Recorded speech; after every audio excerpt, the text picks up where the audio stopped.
In episode 5 of our Uganda series, join me on a scenic drive to Queen Elizabeth National Park to capture more of Uganda's iconic wildlife, including the king of the jungle, the African lions.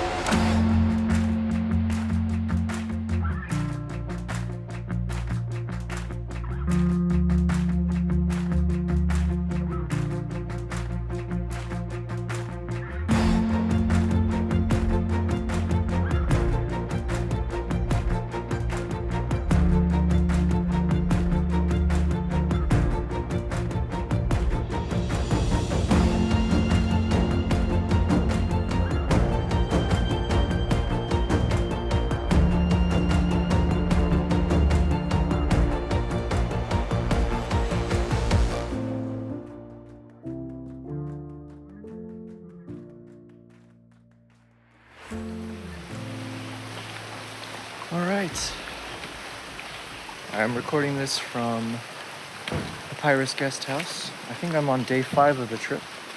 So you can see here, this is the lodging in Entebbe. We're gonna head over now. Actually, I'm gonna go solo for the rest of this trip to Queen Elizabeth National Park to do some Big 5 Jeep Safari, and then end with chimpanzee habituation tracking. So I'm looking forward to all of that. In the meantime, enjoy the little bit of rain that we got here. I have an umbrella, but I prefer this.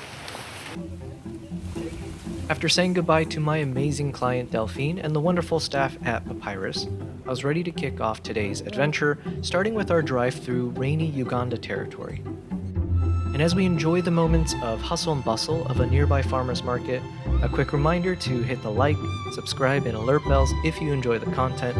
I greatly appreciate your support.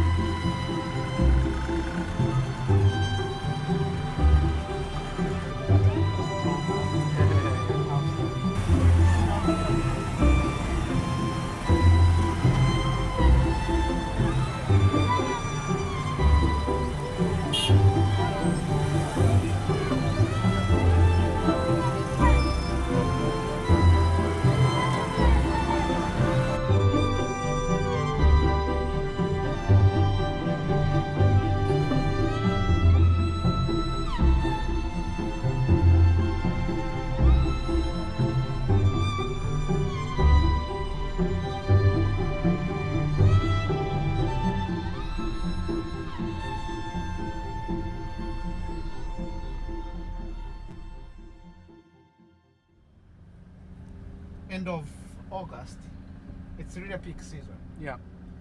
So the fact that it's a peak season. I'd like to introduce you also to means Milton, my expert very guide good. and navigator So for the I would rest of this trip. prefer for photography. Not only is he a walking encyclopedia on all Uh, things Uganda, but he's also great October, company, which makes a September, huge October, difference when you're November on the would road be the for perfect over 6 hours. because it's a rainy time. Speaking of the road, we took a quick pit stop at the Equator, a pleasant surprise to pass by the middle of Earth.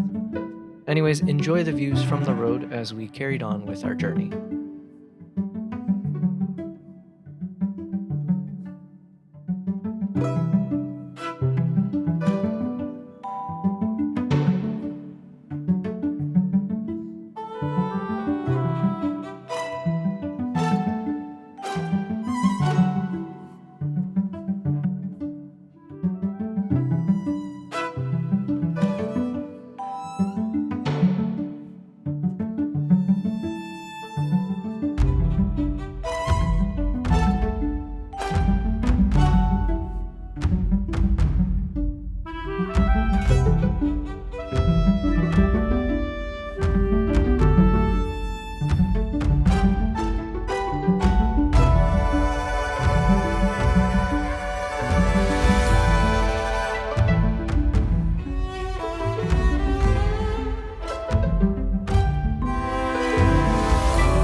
Sorry, you were saying? This is a trap for the grasshoppers. You know grasshoppers? The bugs, yeah? Yeah, you may call it bugs, but for us it's a delicacy in Uganda. Oh, I It's a see. delicacy. So usually they are seasonal. Mhm. February and November. It's a season for the grasshoppers. So people are making a kill out of it. So what they do, they get all these metallic roofs. They hang them in that very position you're seeing. Yep. Underneath the roofs, there are polythene bags. Those polythene bags, it's a collection center of the grasshoppers. Okay. So if you look, there are small horizontal sticks up. They fixed like a bulb, a very light bulb. Mhm. That light bulb, it's very bright at night, and it attracts a swarm of grasshoppers. So once they come on that light bulb, they just slide on that metallic roof up to the other plastic bag. Then they will collect and put in those drums you see. I see. And for Uganda, it's a delicacy. And more especially before we get to the Christmas time, people make a lot of money, and as well as they get lots of proteins, not only from beans, but also from grasshoppers. So it's something that goes for about 1 month. So this is commercially done. Yeah. It's owned by someone, and it's temporarily put here. So after November, at the end of November or mid-December, we'll definitely pack everything and rebuild the same stuff by February. Wow. So basically, that's how they trap the grasshoppers. But then once they trap the grass, so every day do they collect? So every day they have to collect. Every day they collect the grasshoppers, and they will be, of course, be transporting these grasshoppers to the. And I can see birds there. So do they They are eat the opportunists. Yeah, Definitely, yeah. they're opportunists. They know you could see some eagles, kites, Yep. and lots of birds of prey. They will always come here and like at the mornings, even the egrets, they'll always. You could see there's a heron at the extreme end. Definitely, they are removing some of the remaining grasshoppers. Yeah. So we assume that by around 6 to 7 a.m. this morning, they already collected everything. Okay. So the birds are now picking what is left. And then when you collect the grasshoppers, how do you guys eat it? Like you fry it or? So grasshoppers, they are oily in nature, and so you first kill them. How do you kill them? You grab them, put them on the frying pan. So you have killed them. Then later on, it's a very tedious work of plucking the wings and the legs. Then after that, you still fry them put some onions to create that good flavor. Okay. And we eat them like snacks. So like in the evening when you are having a sundowner, they're so crunchy. So they are more snacks, and people love them. They're very delicious. I wish I can say I will try it with you, but let me see. Let's see if I can stomach it. No pun intended. But no, it sounds interesting. Let's see. You never know. Yeah. On our next 3-4 days together, we may come across such a delicacy meal. Probably you may give it a try. But don't call them bugs, but they are grasshoppers. It's a delicacy. It's not a bug. Yeah. It's a delicacy for. It's protein snacks. Yeah, proteins. People locally eat beans, and that's where they basically get proteins from. So apart from beans, we can get proteins again from these grasshoppers. Awesome. Okay. Yeah. All right. I'll see about trying it. I'm 50-50 right now, so we'll see. Let's see. Hello. All that talk about munching on grasshoppers worked up my appetite, so we stopped for lunch, which did not include any fried grasshoppers. Maybe next time. I will say every single meal I had in Uganda was truly a delicacy, so compliments to all the chefs.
So that's the sound of nature.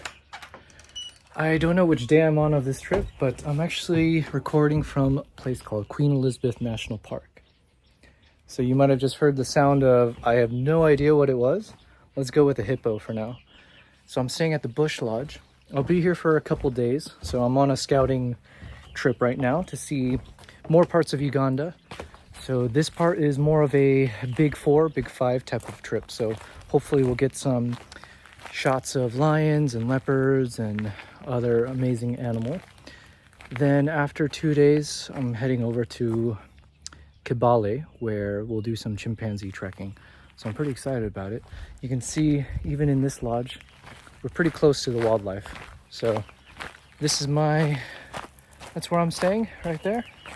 And just off this way is where we heard, I think it was a hippo, and we're gonna go with that until I'm proven otherwise.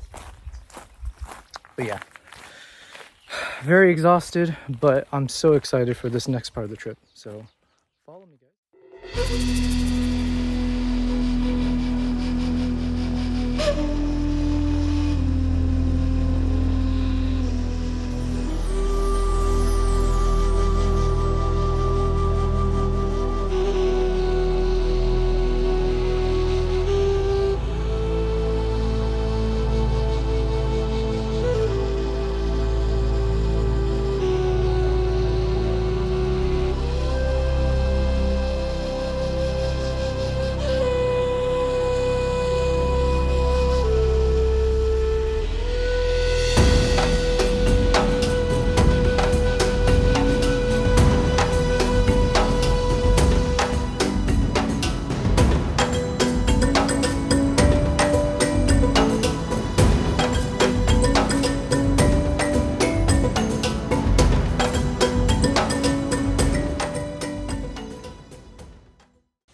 We've come to the finale, so thank you for making it this far. Now, let me share a thrilling wildlife encounter that I filmed between a herd of muddy buffaloes and a pride of curious lion cubs. They faced off in a breathtaking standoff. The beauty of being in the wild is its unpredictability. You just soak it all in and enjoy whatever comes your way. So, with that, please enjoy.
better. Yeah, that's gonna be blurred. Right. On the next episode, we journey by jeep and boat to capture more of the wild, including tree climbing lions, crocodiles, hippos, and elephants. If you like this video, I hope you'll leave a comment on which chapter you enjoyed the most. And as always, here are some of my favorite photos from this episode. Until next time, take care.